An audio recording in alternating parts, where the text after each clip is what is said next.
How can I know God's will? How can I know His will? I think I've heard that question asked as many times as any other question. I'll give you a fairly easy answer to how to know, but I can't tell you what His will is for you. I can tell you how to find out, but I can't tell you what it is. Knowing God's will is important. The Apostle Paul stated it very bluntly in Ephesians 5, verse 17. Here are his words. So then don't be foolish, but understand what the will of the Lord is. Paul was saying that it would be foolish, reckless, to go through life blind, not knowing what God's will is for you. Skeptic, seeker, the starting point is to believe in Jesus. John 6:40 records these words, the words of Jesus. For this is the will of my Father, that everyone who beholds the Son and believes in Him will have everlasting life. Establishing that eternal relationship is the window to all the rest of knowing God's will. That's His specific will for you, for your life. And like I said, it's the starting point. Beyond that, beyond believing in Jesus, God's will falls into two categories. First, there's His general will, and that applies to all believers.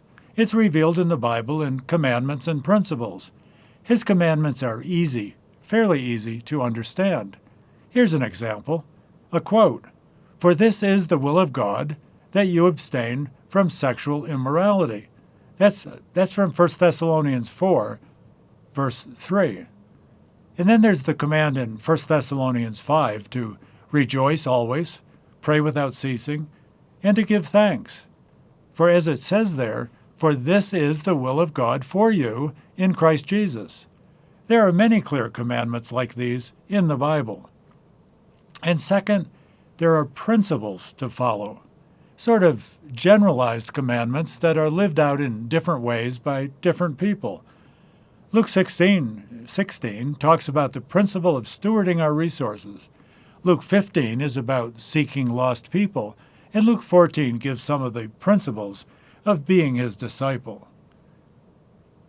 The commandments and principles in the Bible apply uniformly to all believers. They're the same for each of us. But there's more than just knowing His general will.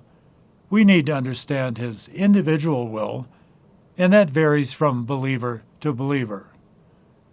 Learning how to know His individual will, learning how to know it, is fairly easy. I'll explain it in just the next few minutes. But living life so that you discover His individual will takes your commitment and your effort. Here's the starting point. Start by praying. Pray like David did in Psalm 143. It's a great prayer. He prayed, teach me to do your will. You should pray that. Teach me to do your will. Start by praying that and ask others to pray for you. Then, God will answer you as you acquire guidance through His Word, His wisdom, His people, and His peace. Again, that's from His Word, His wisdom, His people, and His peace. Let's start with finding God's will in His Word. That happens through routine study, a targeted study on a specific subject. It comes from a lifetime of study. And please, don't play spin the Bible. That's spinning the Bible on its spine, letting it fall open randomly, and blindly putting your finger down on some verse. I know of someone, not me, who moved to Hebron, Connecticut, because they put their finger down like that on a verse in 2 Samuel 2. It was a verse where the Lord was telling David to go to Hebron, so they moved to Hebron. At least they didn't put their finger down in Matthew 27, where it states that Judas went out and hung himself. And a word of warning, an important word. God isn't a liar. He will never, never, never lead you to do something that's contrary to His Word. The next step in getting guidance is to seek His wisdom as a product, His wisdom as a product of pursuing spiritual maturity. It's a wisdom that comes from living a sacrificed, non-conforming life. And it comes from praying for the wisdom promised in James 1, a wisdom that comes out of the perfecting experience of trials and endurance. And a great source of wisdom is the Old Testament book of Proverbs. You should read it and reread it. As a believer, you should also seek guidance from other believers. But be careful. Ask only those you know the Bible. Ask those who are spiritually wise, those who are living pure lives, and be sure they're men and women who are courageous enough to tell you the truth. Sometimes the best person to ask is the one you don't want to ask because you're afraid they'll tell you what you don't want to hear. Ask them. But remember, advice is only advice. Don't always believe that person who tells you that God told them what His will is for you.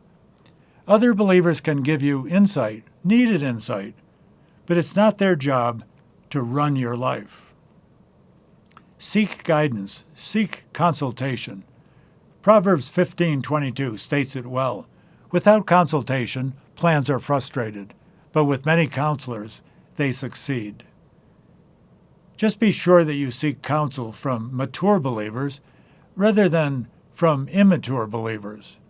Don't seek guidance from kindergarten Christians. And finally, recognize God's guidance from the inner peace He gives. Don't make that your only source of guidance. If you do, it's likely just going to be your emotions speaking. Rely on His peace only after you have diligently sought His guidance through prayer and from His word, His wisdom, and His people. Colossians 3:15 tells us to let the peace of Christ rule. Let the peace of Christ rule. That means to arbitrate, umpire, call balls and strikes. Let the peace of Christ rule in your hearts. Let that peace rule in your hearts. Philippians 4:7 states it this way, "And the peace of God, which surpasses all comprehension, shall guard your hearts and your minds." But be careful that you don't mistake your personal desire for the peace of Christ. Let His peace be the final filter, not the only test. How can you know God's will? Pray and seek His guidance from His word, His wisdom, His people, and His peace. But be wary of counterfeit answers. There are no shortcuts, no gimmicks, and no one-time spiritual experience that gives you God's will for your life. Knowing His will starts with believing in Jesus. Then it's the product of routine and sacrificial obedience. Paul stated that this way in Romans 12. "Therefore I urge you, brethren, by the mercies of God, to present your bodies a living and holy sacrifice, acceptable to God, which is your spiritual service of worship." And then listen carefully to this. "And do not be conformed to this world, but be transformed by the renewing of your mind, so that you may prove," that means discern, "so that you may discern what the will of God is, that which is good and acceptable and perfect." I'm John Morris. I'll see you in the next Just a Question.